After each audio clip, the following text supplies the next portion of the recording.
Turqia dhe Izraeli kanë interes që të merren vesh me njëri tjetrin dhe Nuk kanë. të shkatrojnë Sirinë në lëkutimin. Jo, s'kan Nuk interes. kanë interes. Izraeli duke mbështetur kurdët e man Turqinë të dobët, e man të kërcënuar vazhdimisht.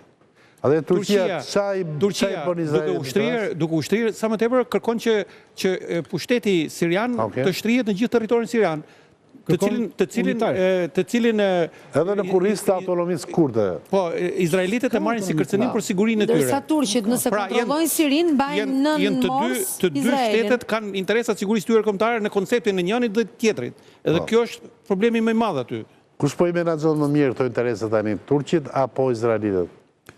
Aktualisht ata që menaxhojnë më mirë interesat janë turqit në këto momente, për arsye se turqit kanë arritur, pra kanë në kontroll qeverinë siriane, janë në procesin e bërjes së një marrëveshje ushtarake mbrojtjeje me Sirinë, pra janë në definimet finale, pra akoma nuk është firmosur, po janë duke definuar çështje teknike, një traktat mbrojtje dhe në momentin që realizohet ky traktat mbrojtje, pra në shohet i mbrojtjes, midis Turqisë dhe Sirisë, automatikisht prevalon në aspektin ndërkombëtar, pra avokatja mund të shpjegojë, në aspektin ndërkombëtar Turqia në këtë rast, sepse është një marrëveshje dypalçe, dhe në aspektin e sigurisë do me thonë që e merr totalisht në kontroll. Pra Siria kalon nën kontrollin e Turqisë. Pra në atë që quhet neo-otomanizmi, sepse kjo perron Izraelin. Sepse edhe otomanizmi, pra otomanizmi kështu funksiononte, pra funksiononte me demonstrimin e forcës para 2 ditësh.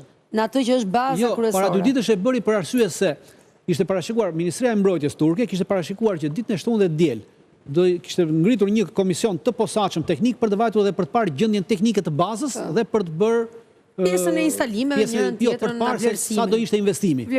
Dhe Netanyahu në mbledhjen e kabinetit ka deklaruar qartësisht që dritarja për të goditur bazën të 4 është shumë e vogël.